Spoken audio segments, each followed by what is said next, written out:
안녕하십니까? 종로기술사학원에서 제공하는 출퇴근길 기술사 공부법 매일 공부 아침 용어의 진행을 맡고 있는 윤성민 인사올리입니다. 매일 공부 아침 용어만 꾸준히 청취하셔도 합격하실 수 있습니다. 이유는 간단합니다. 첫째, 1교시 용어 모르는 문제를 줄일 수 있습니다. 둘째, 핵심 용어만 정리함으로 많은 시간을 투자하지 않아도 됩니다. 셋째, 쉽게 건축 시공 공법을 배울 수 있습니다.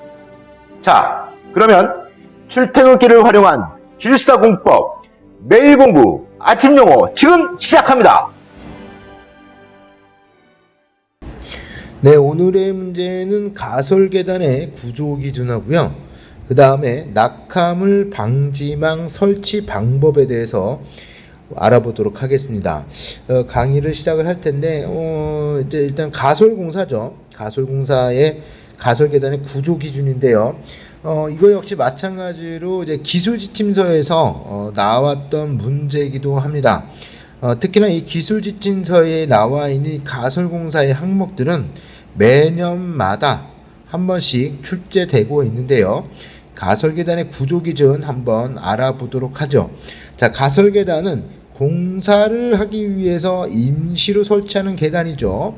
그리고 경사가 30도 이상 60도 미만일 때 가설통로를 계단으로 설치한다는 거예요. 제일 중요한 이야기입니다. 경사가 30도 이상 60도 미만일 때입니다. 네. 자, 제가 용어를 항상 가르쳐 드리면서 용어의 키워드는 뭐라고 했죠? 그렇죠. 명사 플러스 숫자다. 예. 근데 이 숫자가 매우 중요하다라고 말씀드린 적이 있어요. 이 숫자가. 그쵸? 그래서 경사가 30도 이상 60도 미만일 때 그렇다라는 거. 자, 그리고 나서요. 구조 기준은 한단 높이, 발판폭 등이 규정되어 있습니다. 자, 그림을 보니까 30도에서 60도 보이시죠? 경사도가. 예. 그 다음에 230mm, 너비가 230mm인데 높이가 230mm. 그렇죠. 단감 파이프 보이시고요. 야, 그림을 이렇게 잘 그려주시면 아주 좋겠다. 근데 책에 나와 있는 이런 내용처럼 얘를 조금 또 좀 멋있게 그려준다라면 여기 나와 있는 요 부분을 이런 식으로 빼주시면 좋을 것 같아요. 네. 그래서 발판. 네. 그 다음에 여기 너비도 뭐 이런 식으로 쭉 빼서 230mm 이상. 네, 이렇게 적어주시면 좋겠죠. 그쵸? 자, 그렇게 얘기가 되면 좋겠다라는 생각이 듭니다. 그렇다면 이런 식의 그림을 아까 그려주시면 좋겠고, 그 다음에 가설계단의 구조 기준이죠. 그쵸? 자, 그러면 이 문제는 찍힌 문제냐 아니면은 포괄적 문제냐 물어본 게 뭐예요? 구조 기준에 대해서 물어봤어요. 얘는 뭐예요? 찍힌 문제죠. 찍힌 문제입니다. 그러니까 출제자가 원하는 건 뭐야? 출제자 의도는 뭐죠? 구조 기준이죠. 그쵸? 그렇기 때문에 우리 책에도 가설계단의 구조 기준을 갖다가 이야기를 한 것입니다. 그래서 자, 경사도, 강도, 계단폭, 일단 높이, 발판폭, 동바리, 난간, 기둥, 간격 등이 있죠. 그래서 30도 이상, 60도 미만, 500, 그 다음에 안전율 4 이상, 1m 이상 이런 내용들이 다 이렇게 적혀져 있습니다. 그런데 이런 구조 기준이 나오게 되면 굉장히 이 부분은 뭐에 관련된 사항인가요? 법령에 관련된 사항입니다. 즉 다시 말해서 뭐죠? 국가법령센터 있죠? 센터에 기입된 법령이에요. 그러다 보니 여기가 토시 하나 틀리지 않게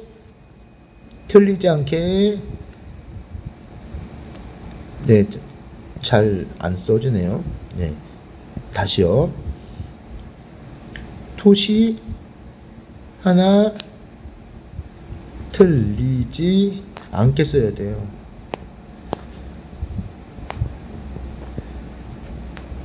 자, 여러분께 한번 여쭤볼게요.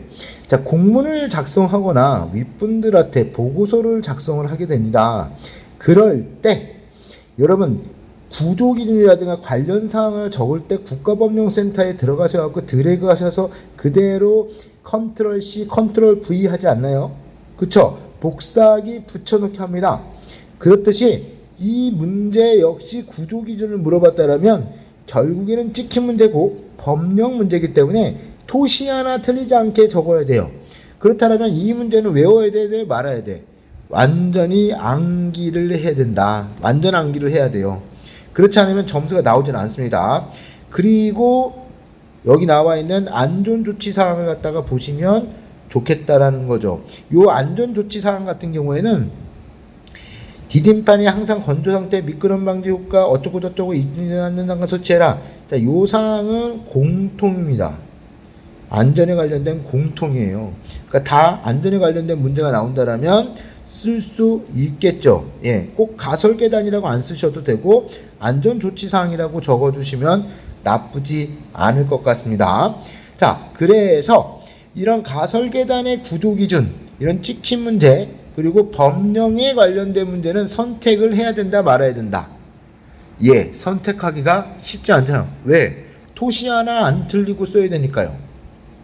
그렇다면 교수님, 만약에 제가 용어에서 13문제 중에 10문제를 선택을 하게 되는데 10문제를 선택하게 되는데 네, 9문제는 알겠고 요 한 문제가 걸립니다 라고 물어본다라면 어쩔 수 없이 선택을 해야 되겠죠. 그러나 13문제 중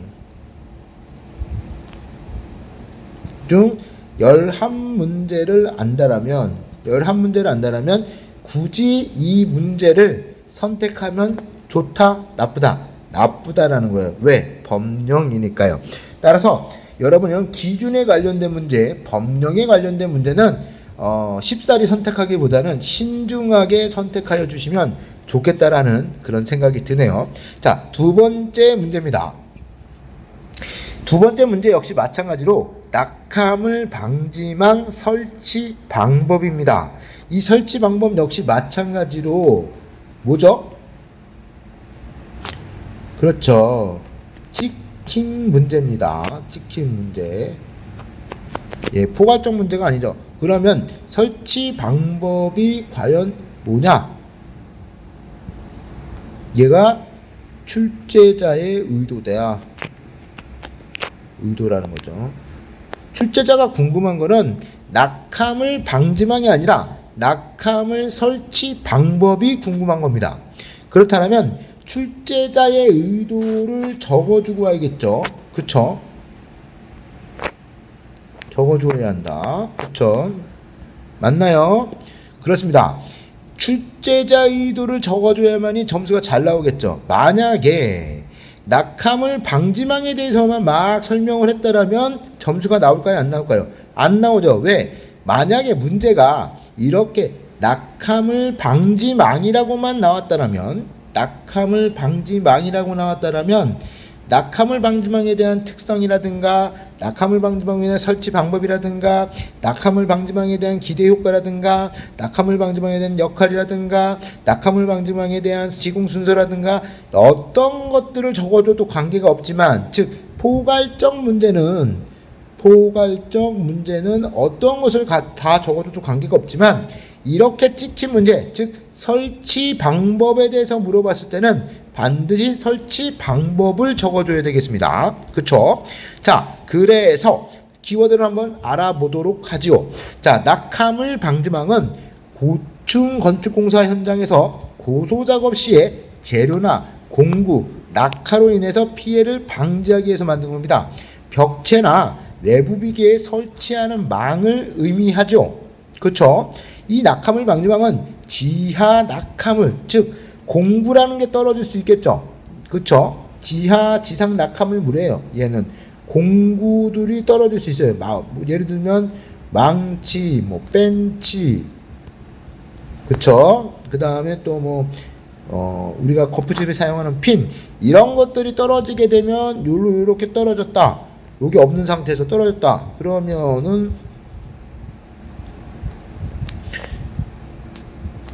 이런 사람이 있습니다. 이렇게 떨어지게 된다라면 머리를 다쳐요, 안 다쳐요? 다친다는 거죠. 다친다. 그렇기 때문에 위험하다, 안 위험하다? 위험하다라는 겁니다. 근로자들이 다쳐요. 그렇죠. 근로자들이 다치게 됩니다. 따라서 어떻게? 여기 나와 있는 대로 근로자, 통행인, 차량 등의 위험을 끼칠 우려가 있는 곳에 설치한다는 거죠. 자, 여기서 막 공구를 갖다가 사용을 하다가 핑 하고 떨어진다라면 여기 탁 걸리게 되면 맞진 않는데, 얘가 없다라면 맞겠죠. 그렇죠. 맞을 수 있는 상황이 벌어질 겁니다. 그렇죠. 자, 그래서 낙하물 설치망은 이런 경우에 설치를 한다라는 거죠. 자, 그러면 여기는 뭡니까? 지금 얘는 쌍줄 외부 비계죠. 그렇죠. 이 쌍줄 외부 비계를 설치하는 게 맞냐? 요즘에는 거의 대부분 쌍줄 시스템 비계를 많이 사용합니다. 거의 대부분 사용합니다. 이 쌍줄 시스템만 비계를.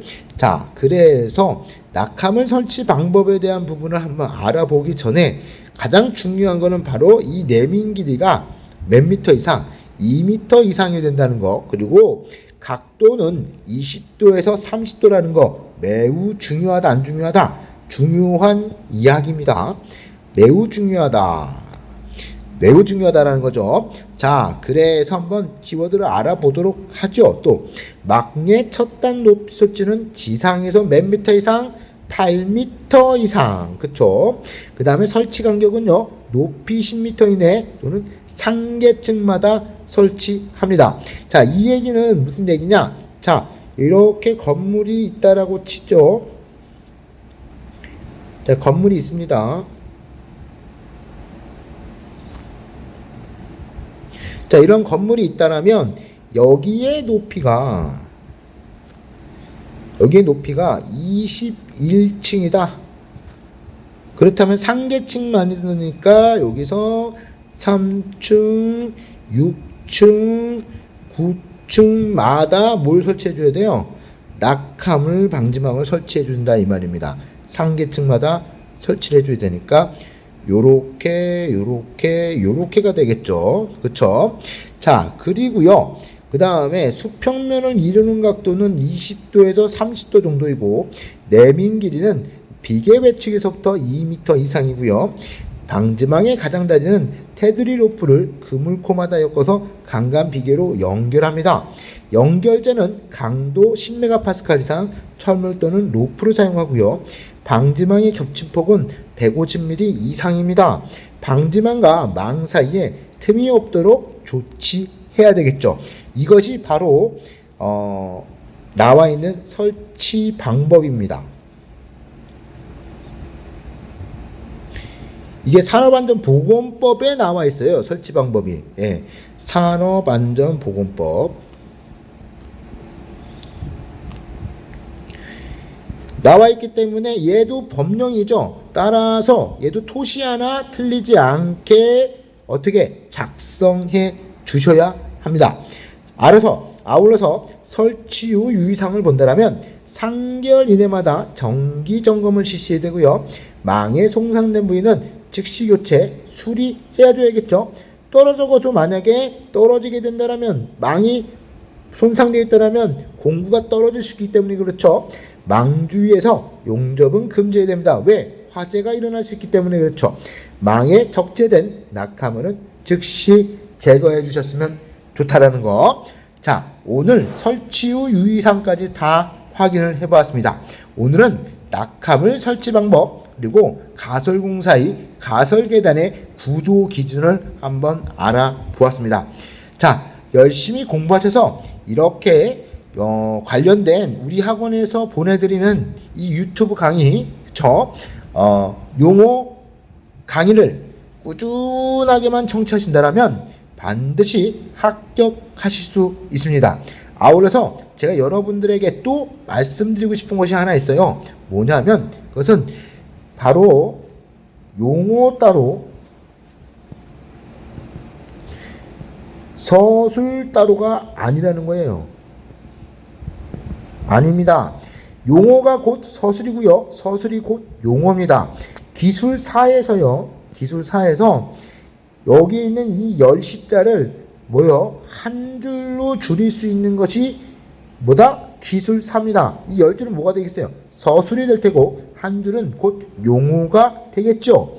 자, 그렇다면 왜 용어 따로 서술 따로라고? 아닙니다. 용어만 공부하셔도 서술은 됩니다. 라고 말씀드리냐 하면 용어에 있는 내용을 파악하시게 되면 우리 학원에서 그렇게 이야기를 하죠. 그림 도해를 통해서 모의고사반에서 아이템만 외워라. 그래서 이 아이템은 뭡니까? 암기법으로 우리 교수님들이 가르쳐 주시죠. 그쵸? 그런데 그 암기법에 의하면 예를 들자면 이렇게 나와 있어요. 첫 단 설치 높이 8m 이내 이런 식으로 적혀져 있거든요.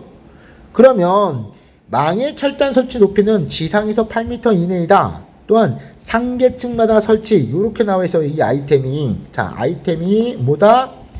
첫단 설치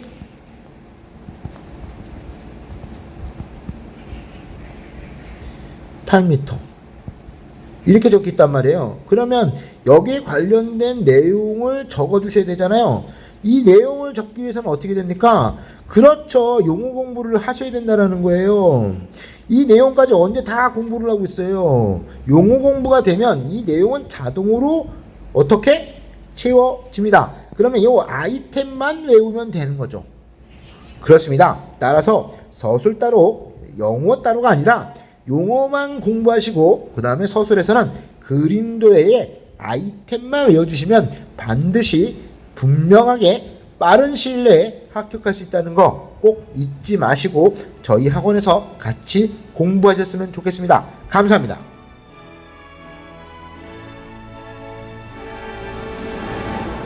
매일 공부 아침 용어의 본 강의가 궁금하시다면 종로기술사학원 용어 설명반으로, 건축 경험이 부족해서 현장 이론을 보완하고 싶다면 에어클래스의 기술 지침반으로, 진행자 윤교수 스타일의 모의고사반을 원하신다면 윤스터디를 종로기술사학원에 문의해 주시기 바랍니다.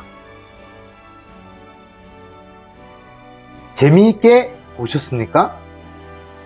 좋아요, 구독 꼭 부탁드립니다.